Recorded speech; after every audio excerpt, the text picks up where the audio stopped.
Bismillahirrahmanirrahim. Assalamualaikum warahmatullahi wabarakatuh. Alhamdulillahirabbil alamin. Wassalatu wassalamu ala asrofil anbiya wal mursalin wa ala alihi wa ashabihi ajmain. Amma ba'd. Saudaraku sekalian, Allah Subhanahu wa ta'ala telah memberikan pelajaran bagi kita yang ada di dalam kitab suci Al-Quran, yaitu salah satunya sebuah kisah tentang iblis yang dilaknat oleh Allah, yang diusir oleh Allah dari surga atau dari langit,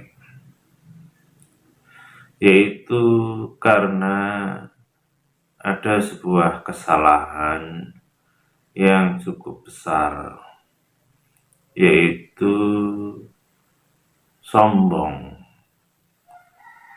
karena iblis telah menolak perintah Allah untuk sujud atau hormat kepada Nabi Adam alaihissalam dengan alasan karena iblis merasa dia lebih baik dalam penciptaannya, yaitu dia merasa terbuat dari api, sedang Nabi Adam terbuat dari tanah,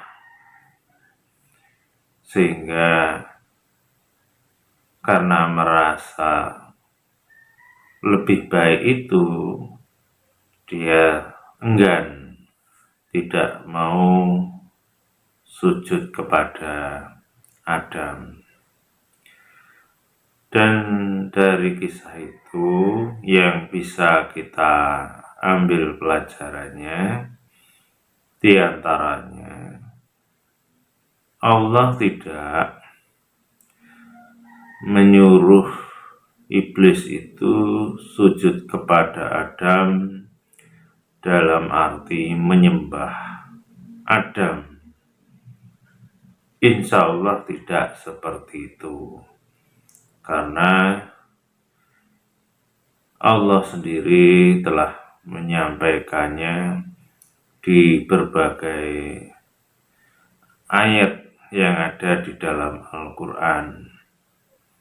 Salah satunya Allah mengatakan di dalam Al-Quran di surat Yasin yang bunyinya wa buduni hadza siratum mustaqim, dan menyembahlah atau beribadahlah kepadaku, itulah jalan yang lurus.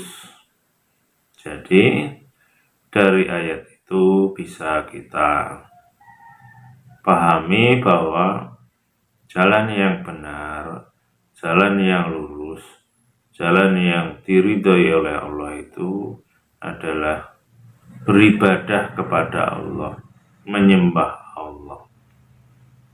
Insya Allah seperti itu. Jadi apa yang Allah perintahkan, apapun itu, ya kita harus mentaatinya, menjalankannya. Kalau memang itu benar-benar perintah Allah. Dan kemudian apa yang dilakukan oleh iblis itu, ya dia menolak perintah Allah. Padahal di Al-Quran juga Allah mengatakan al-haqqu haqqu mir rabbik, kebenaran itu dari Tuhanmu. Jadi kalau Allah menyampaikan apapun itu pasti benar adanya. Jadi salah satu sombong itu menurut sebuah hadis juga dikatakan yaitu orang yang menolak kebenaran, itu sebuah kesombongan. Artinya apapun yang ada di dalam Al-Quran, kalau itu menjelaskan tentang sesuatu perintah Allah untuk manusia, maka kalau kita tidak mau menjalankannya, bisa digolongkan orang yang sombong. Na'udzubillahi min dzalik. Jangan sampai kita demikian.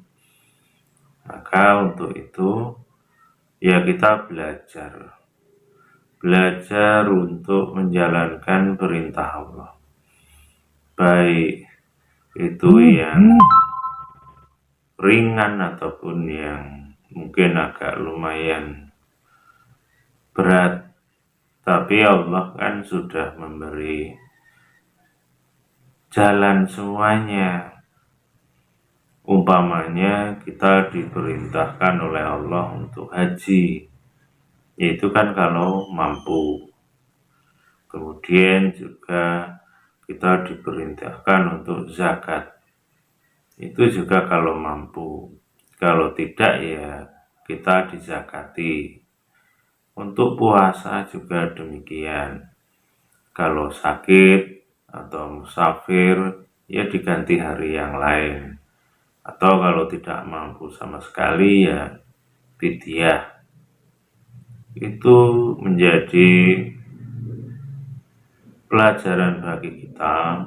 Allah itu memerintahkan kita untuk beribadah itu ya tidak kaku, tidak pokoknya harus begini, tidak bisa, tidak, ya tidak demikian. Maka itu juga pelajaran untuk kita. Kita itu jadi orang ya jangan kaku, jangan memaksakan kehendak kepada orang lain dengan keras. Tidak ada pilihan lain umpama seperti itu. Dan kembali masalah sombong tadi. Iblis yang diusir oleh Allah tadi karena sombong, dan inilah yang menjadi pelajaran bagi kita. Jangan sampai kita itu seperti itu ketika hidup di dunia ini. Dan apa yang dilakukan iblis tadi kan hanya salah satu perilaku sebuah kesombongan yang merasa lebih baik dalam hal penciptaan. Tapi yang namanya merasa lebih baik itu kan banyak sekali, bukan hanya itu. Dan itu boleh jadi manusia banyak melakukan hal-hal yang mengarah kepada merasa lebih baik. Umpamanya merasa lebih tua, sehingga dengan yang muda tidak mau menghargai, tidak mau menghormati akan kelebihan ataupun apa yang disampaikan orang yang lebih muda. Padahal yang disampaikan itu benar, yang dilakukan itu benar menurut agama.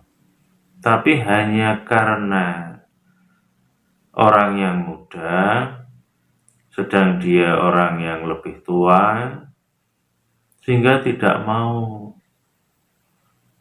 dan mungkin meremehkan dengan kata-kata umpamanya, kamu ini kan masih kecil, taunya apa, kamu itu masih bau kencur, kamu itu pengalamannya masih sedikit, dengan berbagai alasan atau ungkapan yang intinya tidak mau menerima sebuah kebenaran yang datang dari orang yang lebih muda.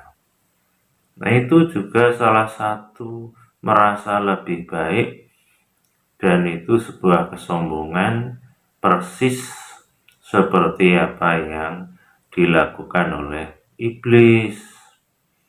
Kemudian juga mungkin terkait dengan kelompok, mungkin kelompoknya lebih tua umurnya, lebih banyak masanya, kemudian dengan alasan itu menyombongkan diri sehingga tidak mau menerima sesuatu yang baik, yang benar dari kelompok yang lain, dengan berbagai macam cara juga. Mungkin mengatakan kelompok saya ini usianya sudah lama, kelompok saya ini orangnya banyak, menyebar bukan hanya di Indonesia, di dunia. Kelompok saya ini orangnya banyak yang cerdik, pandai, banyak yang hafal Quran, bisa baca kitab hijau, merah, putih, umpamanya. Yaitu ciri tanda orang yang sombong, merasa lebih baik. Padahal Allah sudah melarangnya. Di dalam Al-Quran Allah berfirman, wala tamsi fil ardi maraha, yang artinya janganlah kamu itu berjalan di muka bumi itu dengan angkuh, dengan sombong tadi. Jadi Allah melarang kita hidup di dunia ini, ya jangan kita itu menyombongkan diri, merasa punya kelebihan-kelebihan, baik itu kelompok tadi, baik mungkin usia, atau mungkin jabatan, atau mungkin kepandaian. Nah, ini yang kadang tanpa disadari oleh saudara kita atau diantara kita yang menyombongkan akan kelebihannya.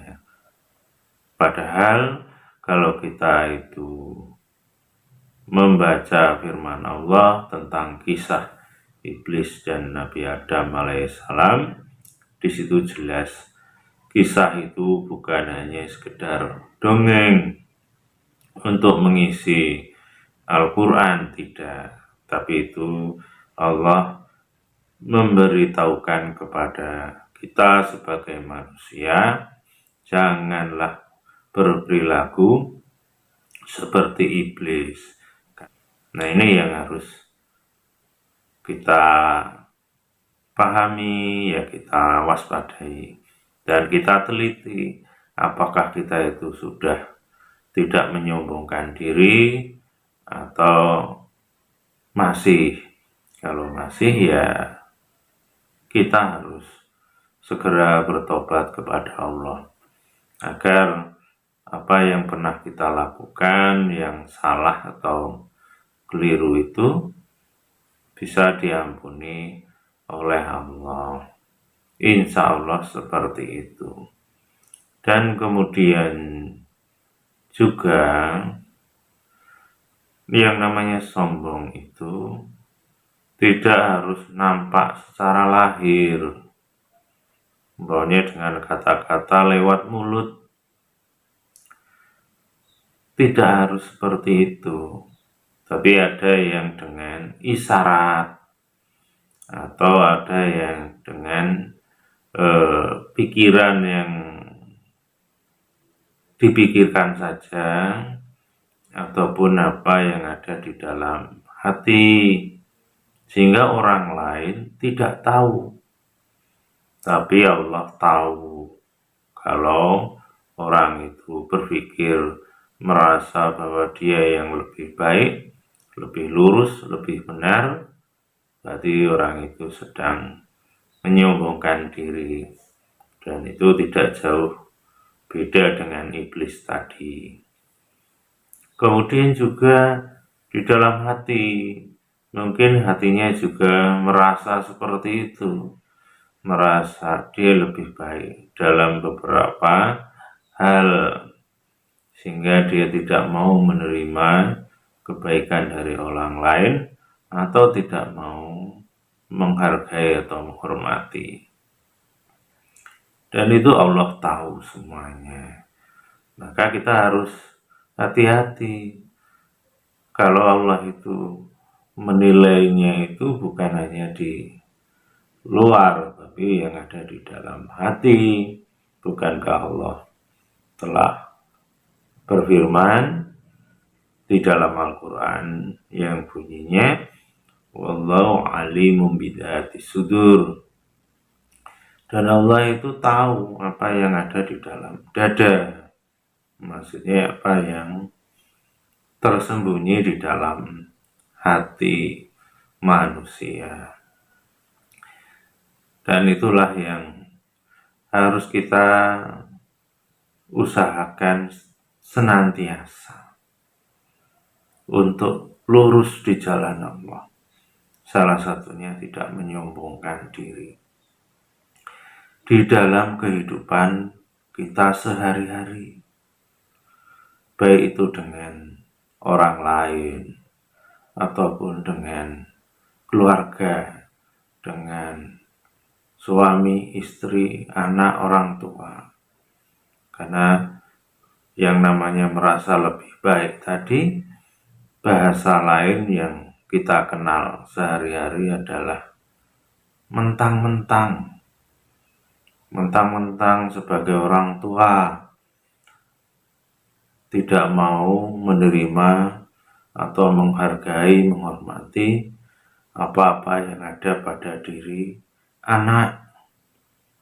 Kemudian mentang-mentang jadi suami juga demikian, merasa sebagai seorang laki-laki, seorang pemimpin rumah tangga, maunya ngatur.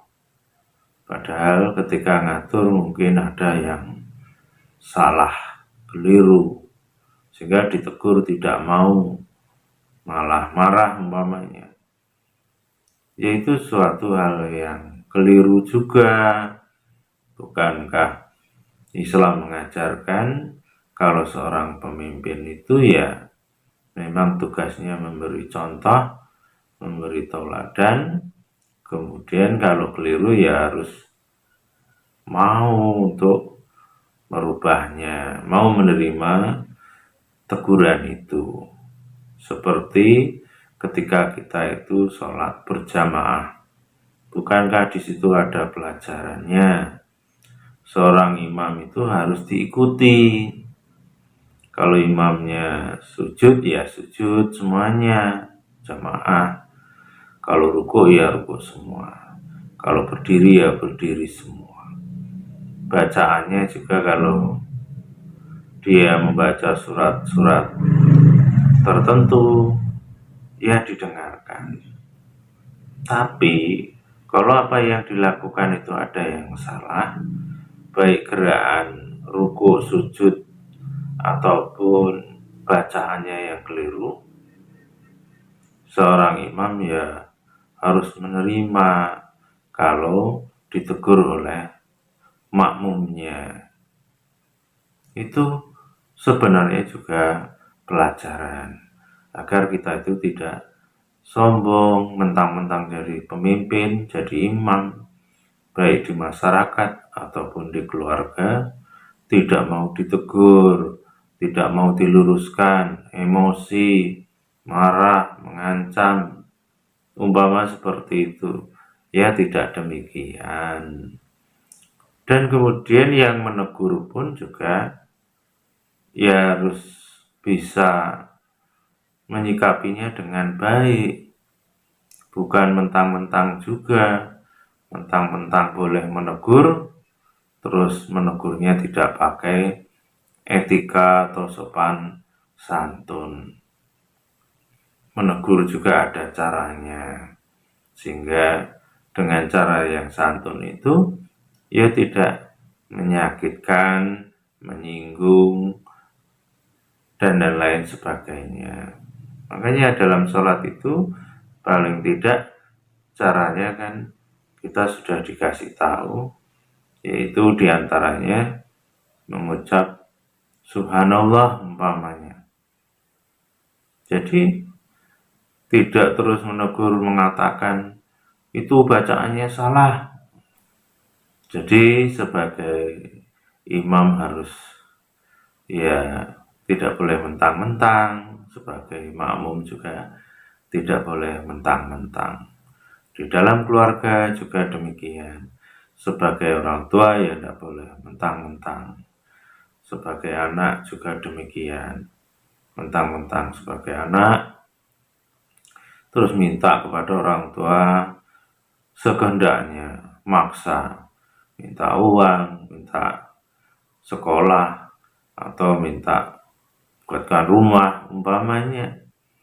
Kan ada kadang di masyarakat kita itu ada anak yang ya durhaka, dalam arti memaksa orang tuanya untuk memenuhi keinginan nafsunya.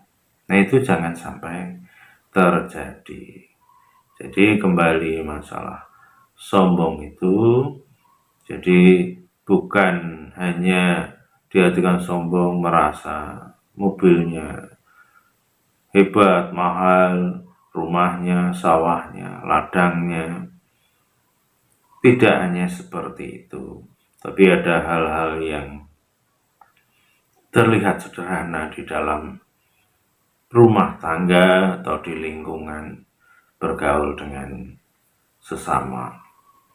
Itu banyak mengarah ke sombong, merasa lebih baik. Umpamanya kalau bicara ya mungkin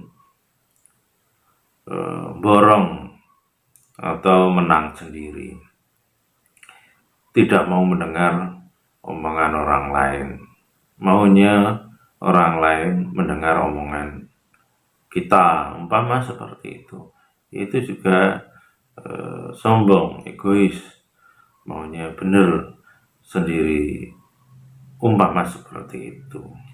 Nah inilah yang harus kita usahakan sehari-hari, karena kalau tidak kita biasakan, kita luruskan, maka itu akan menjadi kebiasaan buruk dan itu akan melekat di diri kita dalam perilaku kita keseharian, sehingga sulit untuk menghindarinya. Tapi kalau kita belajar berusaha, diantaranya kita mohon ampun kepada Allah, berjanji berusaha untuk tidak melakukan hal buruk itu, yaitu terkait dengan kesombongan, kemudian berusaha belajar untuk rendah hati, merasa kita itu tidak ada apa-apanya, tidak ada hebatnya, merasa apa yang bisa kita lakukan, kebaikan pun itu juga karena atas izin Allah. Kalau Allah nggak mengizinkan, ya tidak bisa terjadi. Insya Allah seperti itu. Nah ini saja yang bisa saya sampaikan pada kesempatan kali ini. Mudah-mudahan ini bermanfaat bagi kita, juga bagi saya. Kurang lebihnya mohon maaf. Kepada Allah mohon ampun. Akhirul kalam. Assalamualaikum warahmatullahi wabarakatuh.